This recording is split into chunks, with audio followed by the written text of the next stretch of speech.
Lep pozno popoldanski pozdrav, spoštovane gledalke in cenjeni gledalci, ljubitelice in ljubitelji slovenskega klubskega nogometa. Dobrodošli v našo družbo. Po prvem reprezentančnem premoru v letu 2018 se na zaslone prve slovenske športne televizije vrača Prva liga Telekom Slovenije. Tudi v 25. krogu boste na naših programih danes in jutri lahko videli 3 tekme. Začenjamo pa, kot vidite, v Kidričevem.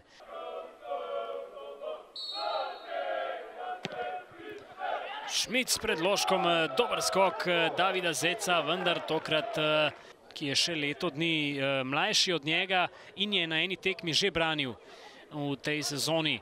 Krcič med tem proti Majcnu, to je zdaj priložnost in brani Petrovič, potem pa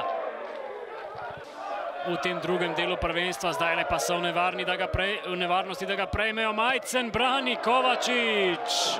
Zeba v prostor, znova Marijo Jurčevič.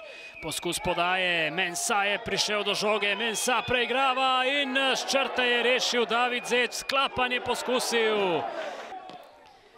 Torej jeseni je na prvi tekmi Triglav še vodil Žlogar, no zdaj priložnost za Mensaja in gol! Takole je prišel do dovolj, žogo je nekako odpeljal iz gneče, Majcen pa zdaj v veliki priložnosti in brani!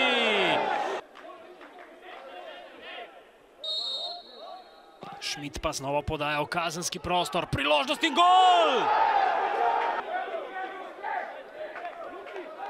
Za hrbtom Dina Suljeviča je bil Zec in premagal. No zdaj pa Mensa v priložnosti in gol! Aluminij spet v vodstvu in spet je strelec Ibrahim Mensa.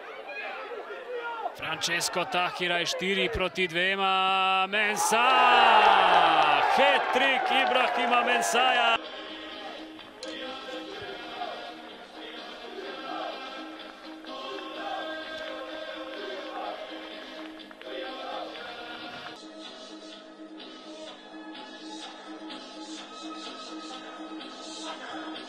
Kaj lahko povemo o današnji tekmi? Da je bila bolj priigrana kot pa preigrana. V nekih težkih momentih smo pokazali karakter in ko se je tekma lomila v eno ali drugo smer, mislim, da smo s nekim karakterjem, še enkrat povem, priigrali to zmago. Tekma bi se pa lahko obrnila tudi drugače. Nogomet se igra za točke. Čestitke kolegi Bogatinu v Aluminiju. Če ne daš, ne moreš zmagati. Definitivno smo bili boljši nasprotnik, ampak to ne pomeni nič. Gledali bomo, da nabiramo točke kje druge. Čaka nas že v torek ostala tekma s Krškim. V tej priložnosti čestitke tem našim fantastičnim navijačem, ki so v dobrem in slabem, in skupini veteranov Triglava, ki so prišli. To je zelo dobra podpora. Fantje moji, kaj ne rečem, če ne zadaneš gola, si lahko samo razočaran, glave gor, gremo točki iskati v Krško in bo še zanimivo.